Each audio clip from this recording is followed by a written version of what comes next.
memahami pelaksanaan khutbah, tabligh dan dakwah, kemudian mempraktekkan khutbah, tabligh dan dakwah.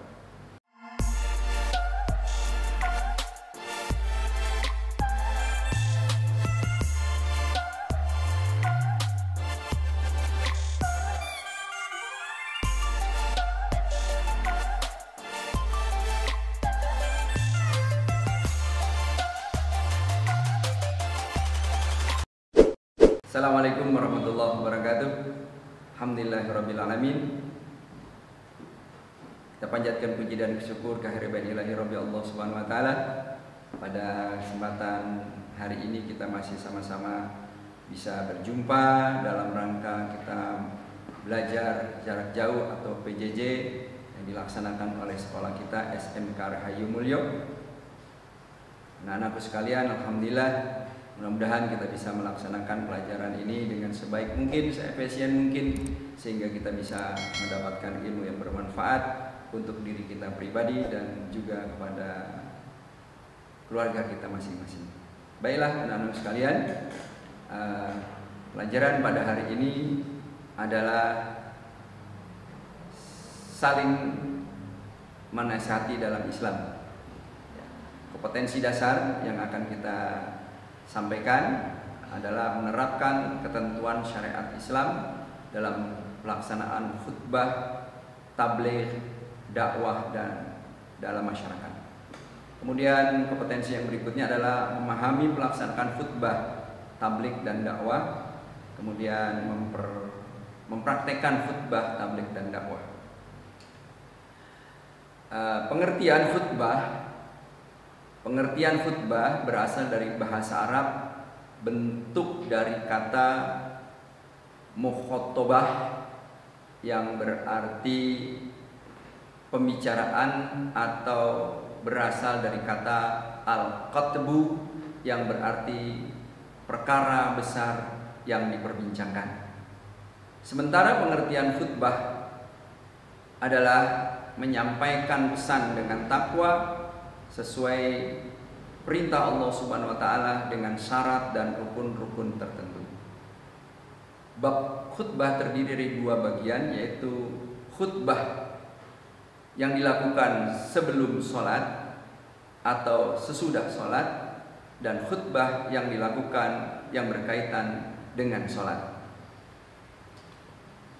Contoh-contoh khutbah: ada khutbah Jumat atau khutbah sholat Jumat, ada khutbah sholat Aidain, yaitu dua sholat Id, yaitu sholat Idul Fitri dan sholat Idul Adha.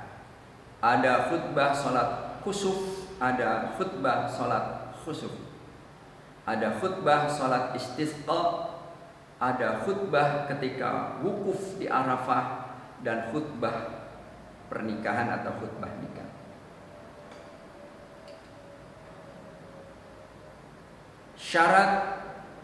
Syarat khotib. Khotib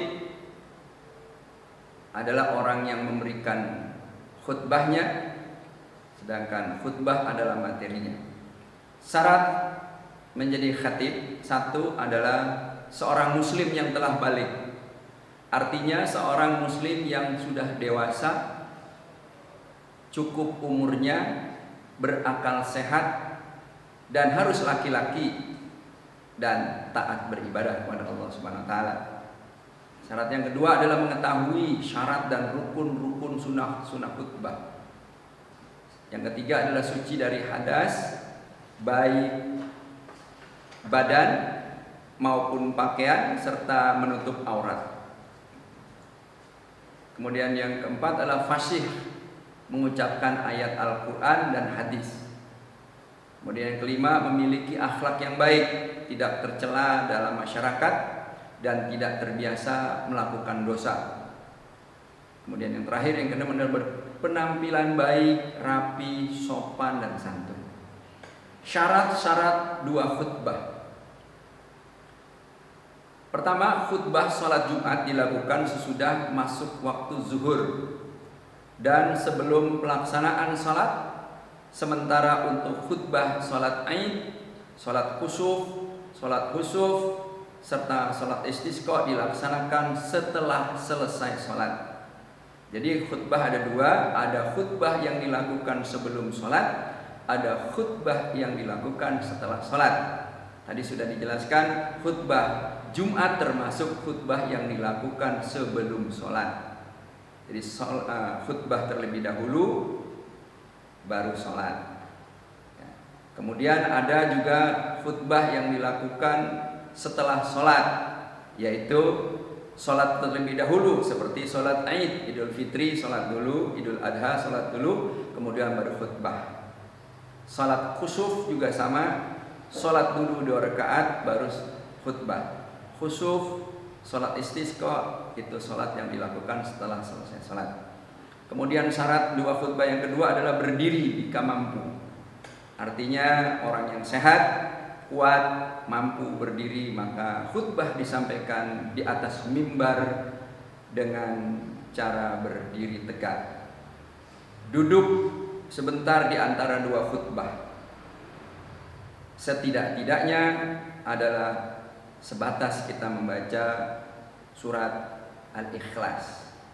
Kemudian suara khatib harus jelas, lantang, keras, dan terdengar oleh jemaah agar dapat didengar nasihatnya dan wasiatnya. Saat ini khutbah dapat menggunakan pengeras suara, bisa melalui televisi atau monitor, sehingga jamaah yang berada di jauh dapat dengar atau melihat khatib sedang berkhutbah.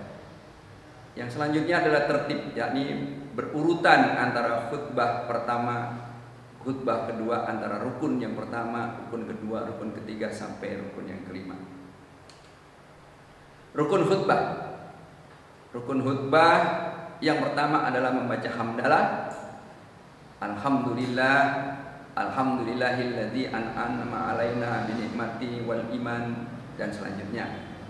Yang kedua adalah rukun khutbah membaca syahadatain, asyhadu an la ilaha illallah wa asyhadu anna Muhammadan abduhu wa rasuluh. Ya. Kemudian membaca salawat Nabi, Allahumma sholli wa sallim ala sayyidina Muhammadin wa ala alihi sayyidina Muhammadin kama sholaita ala Ibrahim wa ala Ibrahim sampai fil alamina innaka Hamidum Majid, atau salawat yang lain. Kemudian berwasiat kepada jamaah, yakni memberikan nasihat, memberikan pesan-pesan, memberikan pelajaran-pelajaran yang aktual dan bersangkutan dengan konteks yang akan dilaksanakan dalam khutbah. Berisi ajakan untuk meningkatkan iman, takwa, ibadah, serta nasihat agar beramal soleh yang bermanfaat bagi kaum muslimin dalam kehidupannya sehari-hari. Kemudian syarat rukun yang berikutnya adalah membaca ayat suci Al-Quran. Setelah ittaqullah haqqa tuqatih wa la tamutunna illa wa antum muslimun, barakallahu taala fil Qur'anil azim wa wal asdaqul qailin. Ayatnya dibaca yang sesuai dengan konteks yang akan dikhutbahkan. Kemudian yang terakhir berdoa pada khutbah kedua untuk memohonkan ampunan, kesejahteraan, keselamatan bagi kaum muslimin dan muslimat. Seperti kita kenal Allahumma ja'alna bil imani kamilin, atau Allahumma gfir lil muslimin wal muslimat wal mu'minin wal mu'minat al ahya'i minhum wal amwat, dan selanjutnya. Sunnah khutbah. Khutbah disampaikan di tempat yang lebih tinggi atau di atas mimbar. Khutbah disampaikan dengan kalimat yang jelas, sistematik, dan temanya sesuai dengan situasi dan kondisi yang terjadi. Dalam menyampaikan khutbahnya, khatib hendaklah memperpendek khutbahnya, jangan terlalu panjang, tapi singkat, padat, jelas. Khatib disunahkan membaca surat Al-Ikhlas ketika duduk di antara 2 khutbah. Khatib hendaknya menertibkan rukun-rukun khutbah, yaitu dari membaca hamdalah sampai terakhir, yakni membaca doa untuk kaum muslimin dan muslimat. Adab sholat Jumat. Hendaklah berangkat ke masjid lebih awal, hindari datang ketika khatib sudah menyampaikan khutbahnya.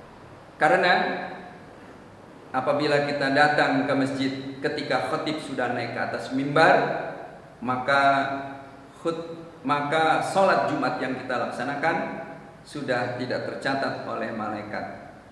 Artinya sholat Jumat kita sah, tapi pahala kita tidak diterima oleh kita. Yang kedua, mengisi saf yang kosong, maju kita ke depan, tidak ada perintah, tidak ada anjuran dan lain-lainnya. Kita semua orang beriman ketika masuk ke dalam masjid, cari saf yang terdepan dan yang masih kosong. Kemudian mengerjakan sholat sunnah, yaitu tahiyatul masjid sebanyak 2 rakaat, 4 rakaat atau 6 rakaat, setidak-tidaknya 2 rakaat. Memperbanyak zikir, doa, membaca sholawat Nabi atau membaca Al-Quran, mendengarkan khutbah yang disampaikan oleh khatib. Tidak boleh berbicara, karena kalau kita berbicara ketika khatib sedang berkhutbah, faqad lagha wa man lagha fala jum'atalah, maka sia-sia khutbahnya, tidak didengarkan, maka sholat Jumatnya sia-sia pula. Adab sholat Iddain. Adab sholat Iddain. Yang pertama, waktu sholat Id dimulai dari matahari setinggi tombak, atau kita kenal kira-kira jam setengah 7, 6.30 sampai jam 7.00 itu kira-kira sudah 1 tombak. Maka boleh kita sudah melaksanakan sholat Id atau khutbah Idul Fitri atau Idul Adha. Sampai kapan? Sampai zawal, sampai matahari itu gelincir ke arah barat, artinya menjelang zuhur. Jika tidak ada halangan, tempat sholat pelaksanaannya lebih utama di lapangan untuk sholat Id. Kemudian disunahkan mandi terlebih dahulu sebelum berangkat dan memakai pakaian yang baik, rapi, bersih, dan kalau ada yang terbaik. Disunahkan makan terlebih dahulu untuk sholat Idul Fitri. Jadi untuk sholat Idul Fitri, sebelum sholat kita disunahkan makan terlebih dahulu, atau kita batalkan dulu. Kemudian untuk makan terlebih dahulu untuk sholat Idul Adha. Di perbedaannya, sholat Idul Fitri tidak makan lebih dahulu, sholat Idul Adha makan terlebih dahulu. Kemudian yang terakhir, memperbanyak bacaan takbir saat menuju ke tempat sholat. Biasanya kita diiringi dari rumah atau dari malam sampai setelah subuh sampai kita berangkat ke lapang atau ke masjid, kita membaca takbir. Allahu Akbar walillahil hamd, Allahu Akbar kabira walhamdulillahi katsira wa subhanallahi bukratan wa asila, la ilaha illallah sadaqa wa'dah wa nasara abada wa adzunna wa damal adza wahda la ilaha illallah wallahu akbar, dan selanjutnya. Tabligh. Apa sih pengertian tabligh? Tabligh berasal dari kata balagha yang berarti menyampaikan. Tabligh menurut Kamus Bahasa Indonesia, Kamus Besar Bahasa Indonesia atau KBBI, artinya menyiarkan ajaran agama Islam atau menyampaikan. Menurut istilah, tabligh adalah suatu pekerjaan yang dilakukan untuk menyampaikan atau menyiarkan agama Islam pada umat atau orang yang bertabligh, ya, orang yang bertabligh atau orang yang menyampaikan tabligh disebut adalah mubaligh. Tata caranya, perumusan dan tata cara strategi tabligh dapat mencontoh dari Rasulullah SAW dan para sahabat-sahabatnya dalam melaksanakan dakwahnya. Sejarah Islam menjelaskan cara-cara beliau dalam bertabligh, yaitu mengajak orang-orang yang terdekat terlebih dahulu. Kita kenal Rasulullah SAW, tata cara dia berdakwah itu dia mengajak lil akrabina, yaitu istrinya, anak-anaknya, setelah istri dan anaknya, kerabatnya, setelah kerabatnya baru sahabat-sahabatnya. Hal ini atau hal itu karena keluarga merupakan kunci sukses dalam melalui keluarga pula perannya diuji dalam memberi kekuasaan sekaligus keteladanan. Jadi ibda binafsi, didahului dari diri sendiri, keluarga sendiri, summa lil kharaji, kemudian baru orang lain. Kemudian yang kedua mengajak tetangga. Ini jelas kan, yang tadi adalah dari mulai keluarga, yang kedua mengajak tetangga, berarti sudah keluar dari lingkungan rumah. Mengajak keluarga terdekat untuk masuk Islam dengan cara diam-diam. Kemudian mengajak masuk Islam masyarakat yang luas dengan tata cara yang terang-terangan. Ada 3 tata cara Rasulullah berdakwah atau bertabligh. Dakwah, apa pengertian dakwah? Pengertian dakwah berasal dari kata bahasa Arab, yaitu kata da'a. Da'a yad'u wa da'iyan ilallah wa ijni wa sirajam munira. Mengajak, ya, atau memanggil atau menyeru orang-orang untuk mengerjakan pekerjaan, mengajak orang untuk melakukan perbuatan-perbuatan yang baik, mengarah kepada perbuatan yang diridhoi oleh Allah Subhanahu wa taala. Pekerjaan dakwah disebut dengan dai. Jadi pekerjaannya dai. Orang laki-laki disebut dai, dan daiyah, orang yang berdakwah perempuan, disebut daiyah. Menurut pengertian istilah, penelitian dakwah Islamiyah adalah mengajak orang untuk meyakini kebenaran ajaran Islam dan menjalankan syariatnya.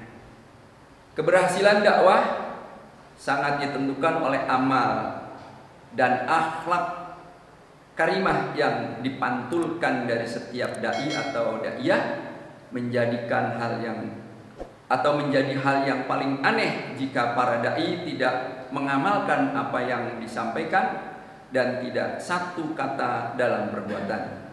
Artinya seorang dai harus sama perbuatannya dengan ucapannya, karena dikatakan tidak akan berhasil seorang dai apa yang dijalankan, tapi apa yang diucapkan tapi lain yang dijalankan. Faktor terakhir inilah yang kini banyak menjangkit para dai sehingga dakwahnya tidak banyak memberikan pengaruh positif dalam perbaikan kualitas keagamaan di dalam masyarakat. Sasaran dan tujuan dakwah sejak zaman Rasulullah SAW, ya, Rasul-Rasul Allah Subhanahu wa taala terdahulu sampai pada Rasulullah SAW, Nabi Muhammad SAW, dan para penerus-penerusnya sampai akhir zaman nanti. Dakwah Islamiyah mempunyai sasaran untuk mengubah perilaku manusia dari tidak baik menjadi baik, dari baik menjadi lebih baik, serta perilaku yang menyimpang dari aturan-aturan Allah Subhanahu wa taala kembali ke jalan yang benar, sehingga derajat dan martabat manusia yang telah jatuh dapat terangkat kembali. Misalnya, masyarakat jahiliyah Arab di zaman Rasulullah SAW sudah tidak lagi mengenal lagi tatanan kemanusiaan. Mereka kembalikan lagi pada derajat kemanusiaan yang mempunyai peradaban yang tinggi dan akhlak yang mulia, serta menjadi masyarakat yang modern atau masyarakat madani. Oleh karena itu pula kota Yasrib yang dulu kita kenal dengan Yasrib, yang dulu kita kenal dengan kota Yasrib, ya, yang dulunya kecil tidak terkenal, diubah menjadi kota Al-Madinatul Munawwarah, atau kita kenal dengan kota modern, kota yang memberikan cahaya kebenaran di muka bumi. Tujuan dakwah Islamiyah sebagaimana dijelaskan dalam Quran surat Nur ayat 55, yaitu mengajak manusia untuk senantiasa menerapkan hal-hal sebagai berikut. Katakan, ud'u ila sabili rabbika bil hikmah wa mau'izatil hasanah wajadilhum billati hiya ahsan. Beriman hanya kepada Allah Subhanahu wa taala. Tujuan dari dakwah Islamiyah adalah beriman hanya kepada Allah Subhanahu wa taala.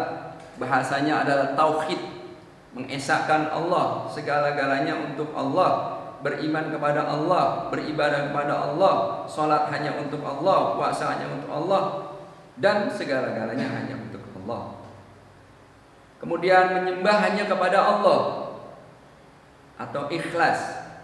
Perbuatan apapun yang kita lakukan, baik itu menghasilkan, tidak menghasilkan, merugikan atau tidak merugikan, menguntungkan atau merugikan, mari kita laksanakan dengan penuh dengan keikhlasan menuju kepada Allah Subhanahu wa taala, agar kiranya di dunia kita tidak mendapatkan, karena ada bekal keikhlasan, di akhirat kita mendapatkan apa yang menjadi niat dan perilaku kita di atas dunia. Sama sekali tidak mempersekutukan Allah Subhanahu wa taala. Ditekankan sama sekali di sini sasaran dakwah, sama sekali tidak mempersekutukan Allah Subhanahu wa taala. Dari apa? Dari ucapannya dan perbuatannya tidak mempersekutukan Allah.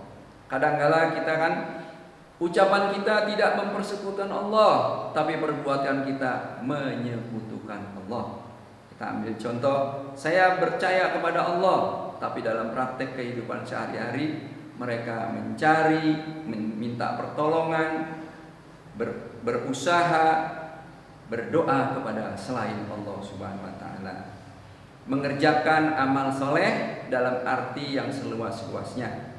Amal soleh tidak terbatas pada sholat, tapi amal soleh semua dari aspek kehidupan kita di dunia adalah amal soleh. Berakhlak mulia dengan tolak ukur adalah akhlaknya Rasulullah SAW, karena akhlaknya Nabi adalah khuluqul azim, khuluqul Quran. Khuluqul Nabi, akhlak Nabi adalah Al-Quranul Karim. Secara singkat, tujuan dakwah Islamiyah adalah mengajak segenap manusia keluar dari jalan kesesatan yang dimurkai oleh Allah Subhanahu wa taala menuju jalan yang benar yang diridhoi oleh Allah Subhanahu wa taala. Metode dakwah. Adapun metode dakwah yang harus dilaksanakan oleh juru dakwah mengacu pada firman Allah surat An-Nahl surat ke-16 ayat 125, yang ditekankan dan dijelaskan metode dakwah tersebut harus dilaksanakan, yaitu berdakwah harus di jalan Allah Subhanahu wa taala, bukan untuk kepentingan siapapun, tetapi semata-mata hanya mencari dan melaksanakan keridhaan dan perintah Allah Subhanahu wa taala. Kedua, dakwah harus dengan hikmah, bil hikmah, bijaksana, dengan memperhatikan orang-orang yang didakwahinya, lingkungannya, dan memiliki program yang matang, terang, materi dakwah yang akan disampaikan. Kemudian metode yang berikutnya adalah mau'izatul hasanah, yakni cara yang indah, yang santun, yang menenteramkan jiwa, menyenangkan kalbu, sehingga dapat masuk ke dalam renung hati dengan lembut dan bukan dengan cara-cara teror, cara-cara kekerasan, atau cara-cara yang menakutkan. Yang selanjutnya adalah berdakwah melalui al-mujadalah, yakni berdakwah melalui dialog, diskusi, bahkan berdebat, tetapi semua harus dilakukan dengan cara-cara yang beradab, berdasarkan etika diskusi yang baik, dan tidak dilakukan dengan debat kusir atau mau menang sendiri. Media dakwah pada zaman Rasulullah SAW, media dakwah dengan cara sembunyi-sembunyi dari rumah ke rumah, kemudian secara terang-terangan, dan disampaikan langsung kepada para sahabat. Media dakwah masa itu masih sangat sederhana, yaitu media lisan dan tulisan. Bahkan tulisan pun masih terbatas pada waktu itu. Dengan demikian, semakin maju ilmu pengetahuan dan teknologi, media dakwah semakin lengkap dan daya jangkaunya juga semakin luas. Dakwah pada masa sekarang dapat digunakan sebagai berikut. Ada media elektronik, meliputi radio, televisi, internet, dan sebagainya. Untuk bisa menjangkau yang lebih luas, lebih dalam, lebih jauh, maka bisa dilaksanakan dakwah dengan elektronik. Yang kedua, media cetak meliputi buku-buku, surat kabar, majalah, koran, spanduk, brosur, pamflet dan sebagainya. Banyak sekali media dakwah yang bisa kita buat untuk bisa meraih masyarakat lebih banyak mengerti tentang ajaran-ajaran agama Islam, ajaran yang dibawa oleh Rasulullah SAW tidak terbatas. Masih banyak lagi. Persamaan dan perbedaan khutbah dan dakwah. Persamaannya sama-sama mengajak pada manusia, yad'una ilallah ilal khair, sama-sama mengajak manusia untuk bertakwa kepada Allah. Keduanya mengajak manusia untuk menjalankan syariat agama Islam. Juga sama-sama memberi kabar gembira pada yang bertakwa dan ancaman pada yang ingkar. Itu persamaannya. Kemudian perbedaannya, khutbah terkait oleh syarat dan rukun, sedangkan dakwah tidak terkait pada rukun syarat dan tidak juga terkait pada aturan-aturan yang baku. Artinya kalau khutbah ada rukun dan syarat, bisa harus suci dari badannya, pakaiannya, tempatnya, kemudian ada rukunnya, hamdalah, syahadat, salawat, doa dan sebagainya. Tapi kalau khutbah, kalau dakwah, bisa disampaikan kapan saja dan bentuk yang bagaimana saja. Khutbah tempatnya di masjid atau tempat lain yang memungkinkan. Khutbah Jumat hanya wajib untuk laki-laki, sedangkan dakwah untuk siapapun. Media khutbah terbatas pada mimbar dan sound system, sedangkan dakwah dapat menggunakan media apa saja. Khatib yang berkhutbah dan berkaitan dengan sholat harus dalam keadaan suci dari hadas dan najis, sementara dakwah tidak harus suci. Itulah materi yang kita sampaikan pada kesempatan hari ini yang berhubungan dengan tabligh dakwah yang kita sampaikan. Semoga anak-anakku sekalian bisa mengikuti dan mengambil manfaat dan faedahnya dari materi yang kita sampaikan, juga bisa berhasil guna bagi diri kita sendiri, untuk keluarga masing-masing, juga bermanfaat kepada lingkungan serta handai tolan yang ada di rumah. Demikian saja yang bisa saya sampaikan. Mudah-mudahan bermanfaat untuk kita sekalian. Kurang lebihnya mohon maaf. Hadanallahu wa iyyakum ajmain. Assalamualaikum warahmatullahi wabarakatuh.